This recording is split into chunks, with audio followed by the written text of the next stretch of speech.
From the darkest reaches of space to the deepest corners of your mind.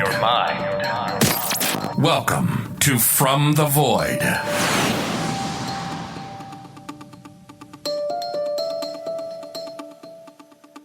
Welcome back to the From the Void podcast. I'm your host, John Williamson, and this is our second episode of our three-part series on historic haunted locations.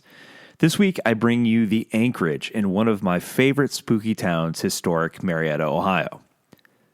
Why Marietta, you ask? Well, first off, it's got a ton of really cool history. Marietta was founded in 1788 by pioneers to the Ohio country.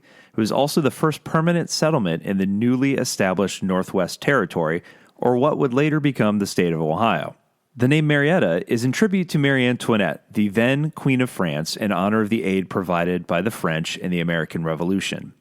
The land where Marietta was founded was already inhabited by a number of native tribes of the Hopewell tradition, who built the Marietta Earthworks, a complex more than 1,500 years old, whose Great Mound and other major monuments were preserved by the earliest settlers. One really cool place you can visit is Mound Cemetery, unique because the cemetery is built with the Great Mound at its center. Other interesting facts about Marietta is that it is home to the largest concentration of Revolutionary War officers' burial sites in the entire nation. After the Revolutionary War, the United States continued to grow as a country and soon made plans for a capital city, and Marietta was included in the list of potential locations. It was actually one of 7 potential contenders back in the 1780s to become the nation's capital, but obviously lost out to Washington, D.C. In later years, Marietta also played a pivotal role in the Underground Railroad during the American Civil War. Today, Marietta has a population of a little more than 13,000 people and embraces their rich history.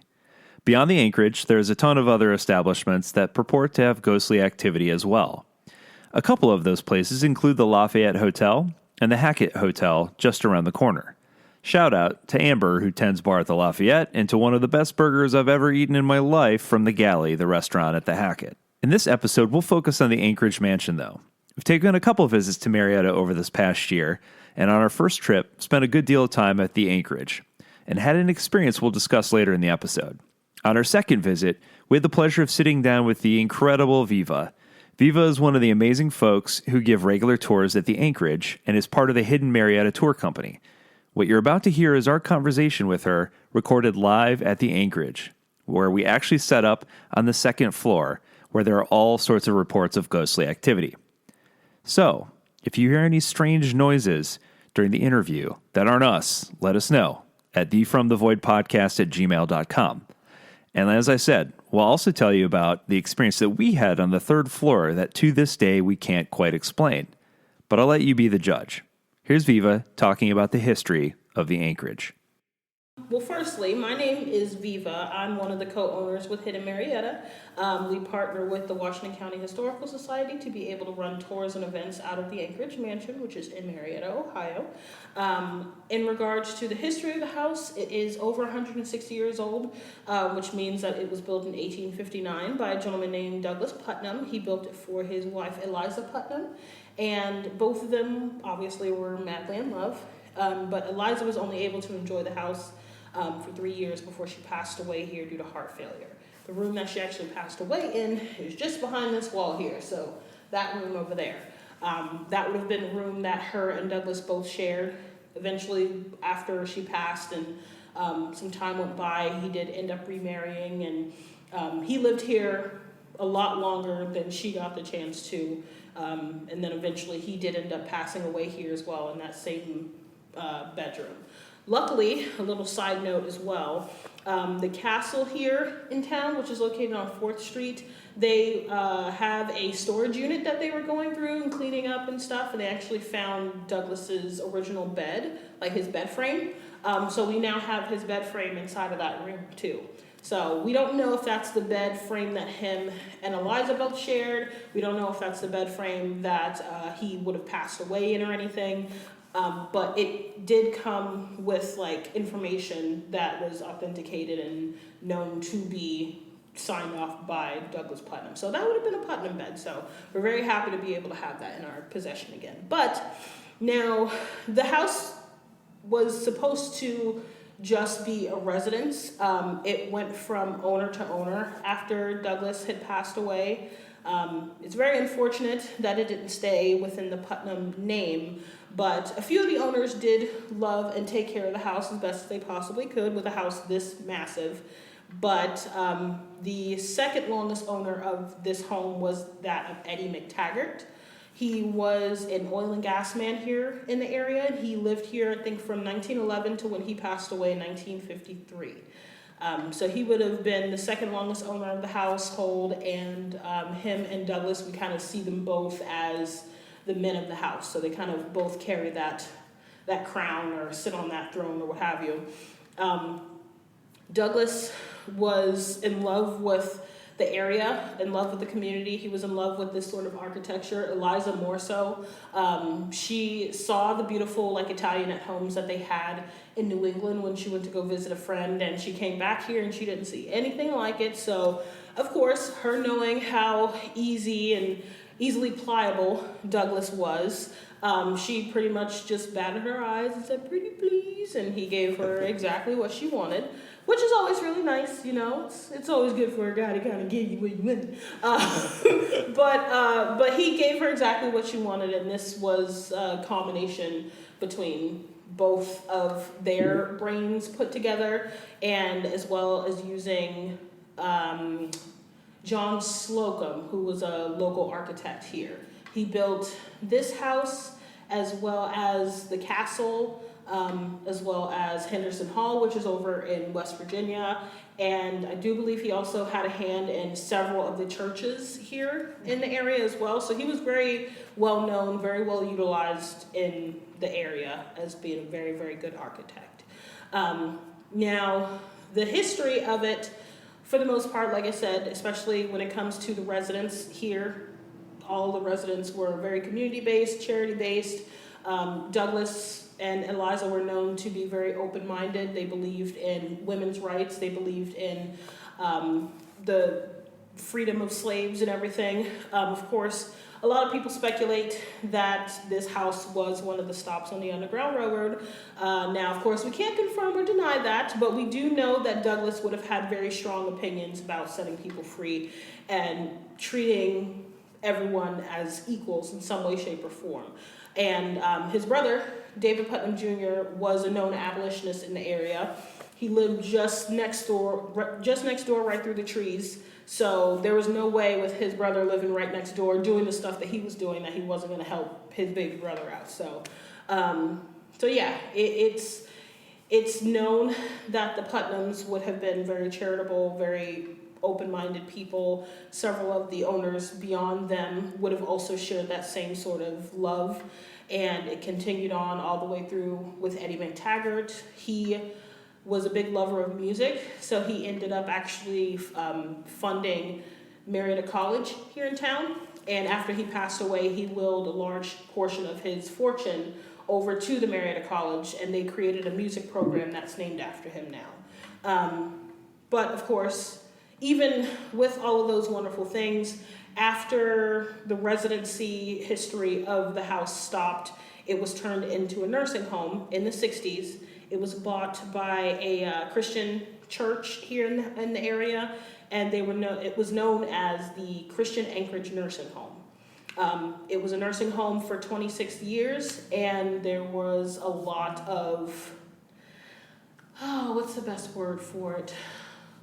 People weren't very well taken care of after time went on, which was pretty commonplace when it comes to medical facilities back then, and asylums and prisons and stuff like that. Just the sheer amount of people that were being admitted into medical facilities and stuff and going to prisons and everything. Eventually the resources start to dwindle down. Eventually the staffing starts to dwindle down, and that pretty much just leaves no real care when it comes to those individuals. But yeah, the facility was supposed to hold about 30 people and ended up holding maybe double that. So it was definitely overrun with people. Of course, When it comes to the sheer size of the house, it is massive. When you think about just living here, like just two people living here, a couple, it's a lot of house to try to take care of. Even if you have kids, it's still a lot of house to take care of. But when you think about a nursing facility or a medical facility, you think about not only people, but you also think about beds, you think about wheelchairs, you think about like bedside commodes, and you think about the smells, and you think about the mental disability some people might have, and you think about all the different challenges that come with having a facility like that. It was even more so in a place like this because this house wasn't made to be a nursing home. It was made to be a place where people lived. Unfortunately, there were several people that passed away when this was a nursing home. During our research, we found about 79 patients that had passed away, but it could possibly be, well, it definitely would be more than that, simply because HIPAA is a thing, and because of HIPAA, we can't get to some of those medical records and whatnot, so it makes it a little bit harder to be able to kind of give an actual number on that sort of stuff. So unfortunately, 79 as far as patients go, we know passed away here. And then of course you have Douglas and Eliza, they both passed away here. Eddie McTaggart, he didn't pass away here, but he is still known to kind of wander throughout the house. And after he passed away, he willed the house over to his sister, and his sister lived here for 10 years. She was the very last resident that lived here in the house, and she passed away here as well. As far as the cast of characters, there are obviously the main characters. I kind of look at it like as a movie where you have the main characters and you have the extras. So we have Douglas and Eliza, obviously the man and woman of the house. They are absolutely here. Eliza would have been the very first one to continue to stay here simply because this was her dream home. She was the first one to pass away here, and she's not going to part with this place whatsoever. Douglas would have been the second one after that, and there was a carriageman that passed away back in the servants' quarters as well. I think this was late 1800s, early 1900s. It was right about that time where the century was transitioning.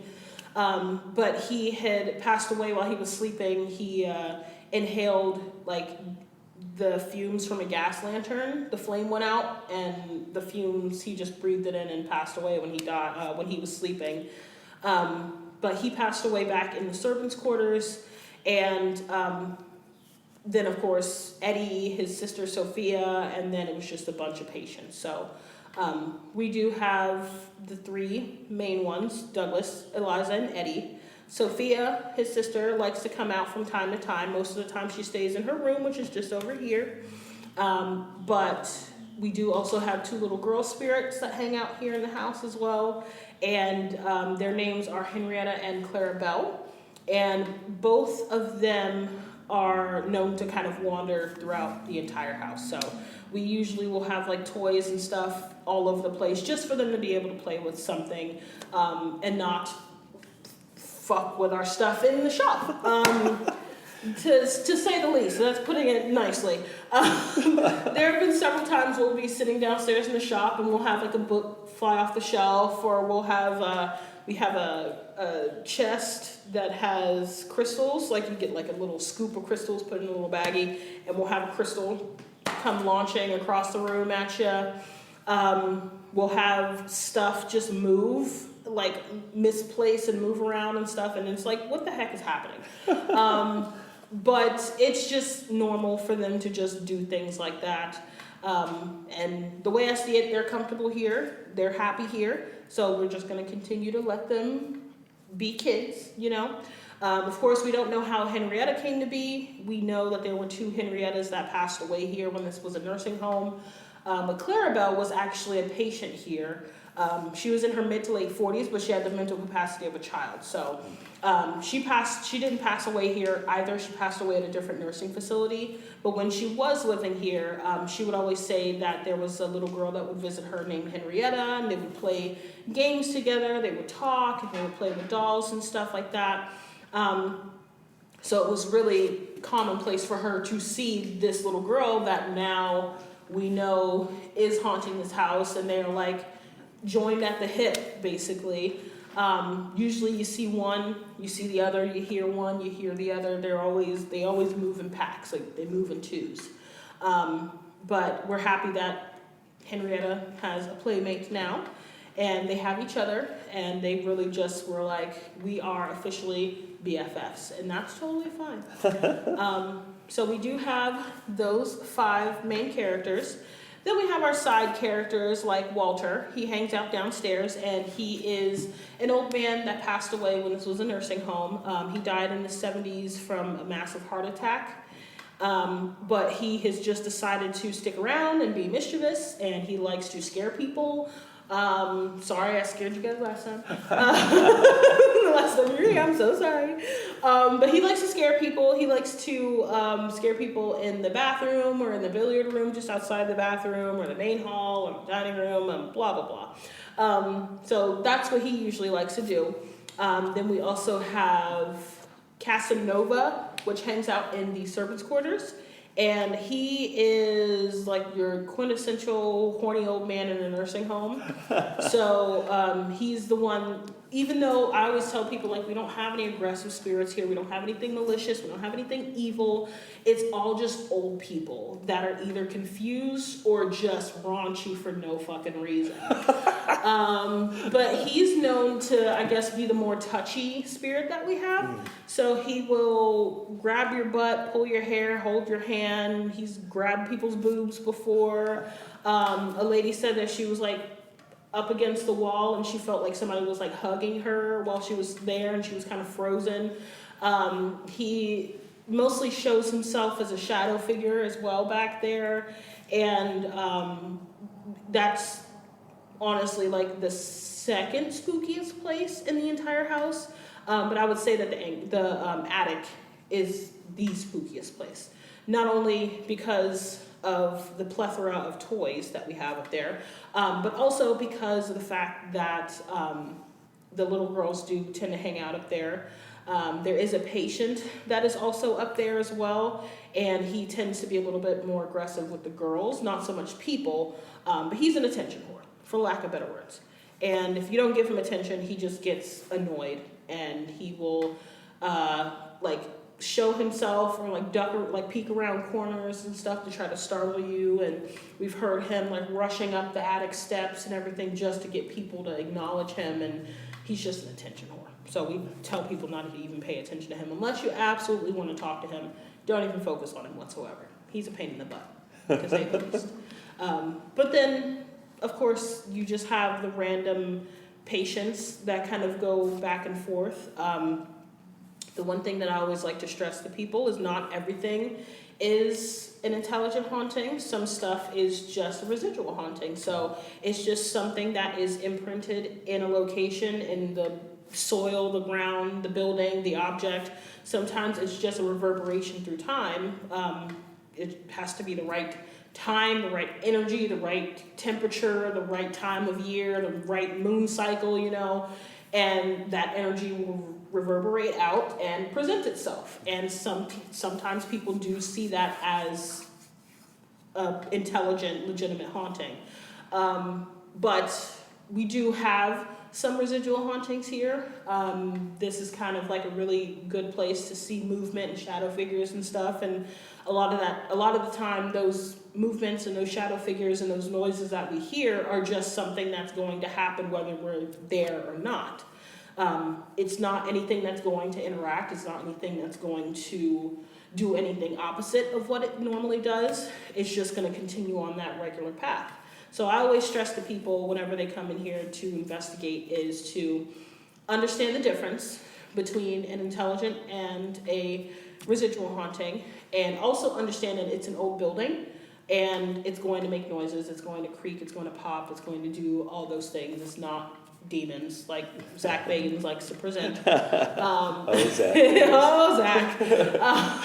But I always like to tell people, like, even though you want something paranormal to happen, it's always good to lead with a logical mind, because a lot of stuff can just be explained away. A lot of stuff can just be your mind playing tricks on you, and especially if you're just starting out, it's always good to do your research about the place, do your research about the claims, do your research about the time of year, and see what you might be able to come up with.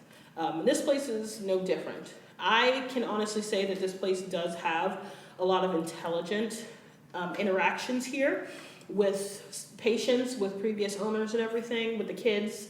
But there is a small chunk that is just something that is residual, and it's going to do it whether you're here or not. So as I mentioned before, Ashley and I did a ghost hunt at the Anchorage back in February and had our own experience. We'd done a tour beforehand with one of the awesome tour guides, Kristen, whose mom actually worked at the Anchorage back in the days that it functioned as a nursing home. While on the tour, Kristen mentions Walter, the grumpy spirit who resides on the 3rd floor, and that he specifically likes to hang out in this little room off the side from the area where the children used to play in the days it was a functional home. Kristen also points out a sign that says, "Do not enter," because A, the room is largely used for storage now, and B, Walter likes to throw things, and is apparently the reason that one of the glass panes on the door is broken out. Anyway, later in the evening, as Ashley and I are walking around and scouting out each area of the house, we eventually decide to go up to the 3rd floor. We're thinking, hey, we're the parents of little girls, so maybe we can get the spirits of the 2 girls reported to be there to interact with us. At this point, we aren't even thinking about Grumpy Walter. So we go up there and we sit down on a couple of the chairs in the room and start to play with some of the toys that are left out. At one point, I shine my flashlight near the door with the "Do Not Enter" sign, and Ashley says, "Hey, wasn't that door completely shut before?" Ever the skeptic, I blow it off because I'm convinced it was always cracked open, but Ashley is adamant. When the investigation is over, she goes up to Kristen and asks, "Hey, was that door closed before?" And Kristen says, "Why, yes, it was." "Well, it isn't now," Ashley tells her, and Kristen says, "What?" And then, "Follow me," and we proceed to follow her back up to the 3rd floor, where Kristen sets out a recorder and proceeds to ask Walter questions. This whole time I'm recording video just in case anything crazy happens, still convinced that the door wasn't open this whole time. It isn't until we go back to our hotel later that night and compare the pictures from the beginning of the night to the end of the night that I see the clear as day evidence that the door was very much closed and is now open by a couple of feet. I'd also like to point out that this door has no doorknob, so to close it, Kristen had to reach her arm through the hole in the pane to pull it shut again. And while doing so, we could hear the clear resistance of the scraping against the floor, so it's not as if the door blew open due to a breeze or a change in air pressure. I'll post pictures of the before and after on our website as well as our Instagram, so you be the judge. Here's Viva with some of her favorite stories from the Anchorage. One of my favorite moments is my interaction with Walter downstairs on the 1st floor. It's one that I always get a kick out of telling, only because it's really just the funniest thing. I was working in the shop, and it was really slow, and nobody was coming in or anything, blah, blah, blah, and I'm like, you know what, nobody's been in here for a while, I'm gonna go use the bathroom. Go in the bathroom, close, lock the door. I made sure the shop door was locked and everything. Put a sign up like, "Be right back." But I go to the bathroom, close, lock the door, and as I'm, sitting there on the toilet and I'm swiping through my phone, I see a Head and Shoulders pop through the door. It was an older man, and he was balding, and you can see like the collar of his shirt and like his shoulders and stuff. And the door was closed, so he popped directly through the door, and I just paused the video I was watching, and I look out the corner of my eye, and I'm like, "Walter, it is not the time." And his Head and Shoulders just popped right back through the door, and it was maybe a 5-second interaction. And I always tell people, realistically, for something that wild to happen, the best place to be is in the bathroom. So it would have been the perfect time, because if you shit yourself, you're already right there. That's true. So you have nothing to worry about. That's right. That's Easy right. cleanup. Yeah, you got a great story exactly. and no mess. No mess. Exactly. So yeah, it was definitely a very funny story, and I love telling that story because it's just so silly. And I think a lot of times people, when they think of the paranormal and they think of ghost stories and stuff, it has to be something sinister and something creeping in the night and there's something out to get you. It's like, dude, I was taking a shit. And he was just like, what you doing? You need any toilet paper? You know, like, they were just super random. It is not the time. And he was like, okay, boundaries, you know, and he popped right back.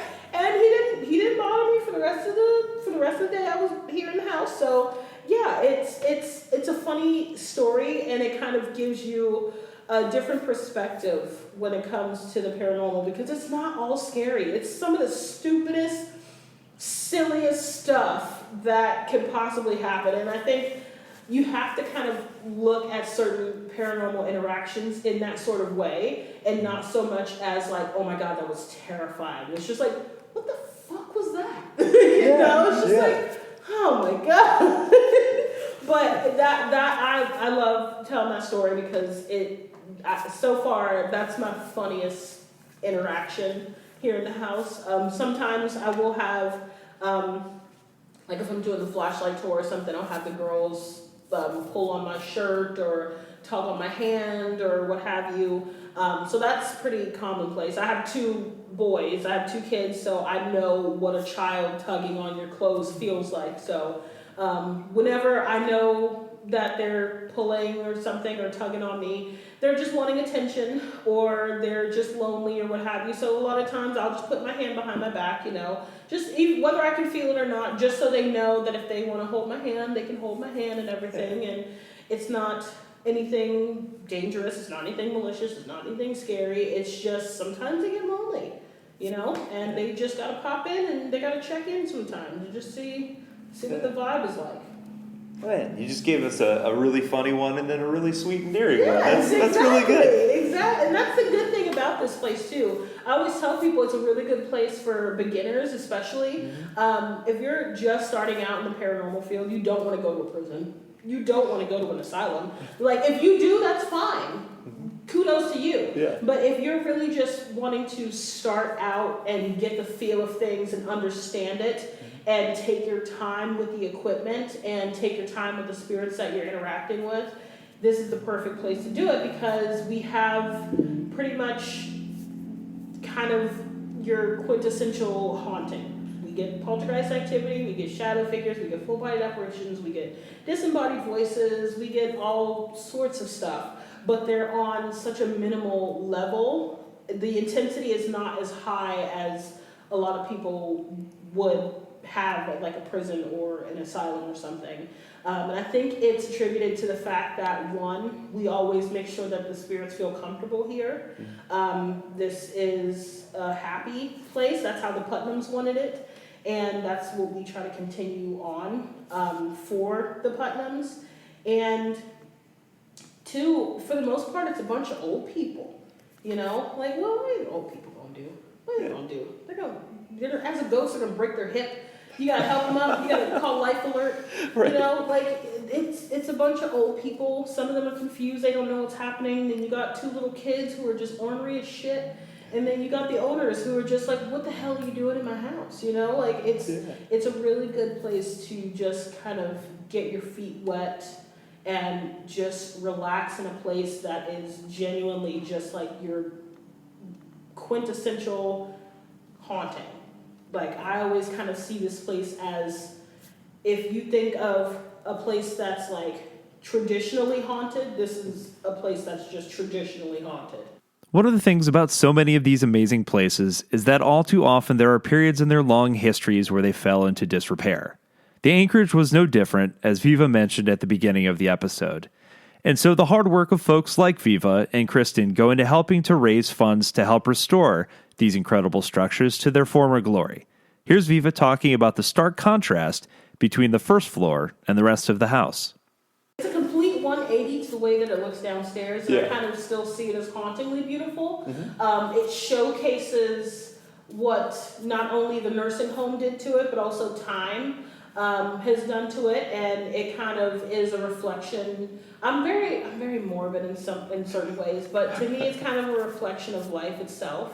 How the first floor is very clean, pristine, and proper and stuff, but ultimately we will all decay. You know, we will all start to have cracks and wrinkles and discoloration and stuff like that. We're all going to be a little bit haunted on the inside. So I still see it as hauntingly beautiful, but it is a work in progress for the second floor and the rest of the house overall. Eventually, this whole upstairs will look way different, but that is somewhere down the line.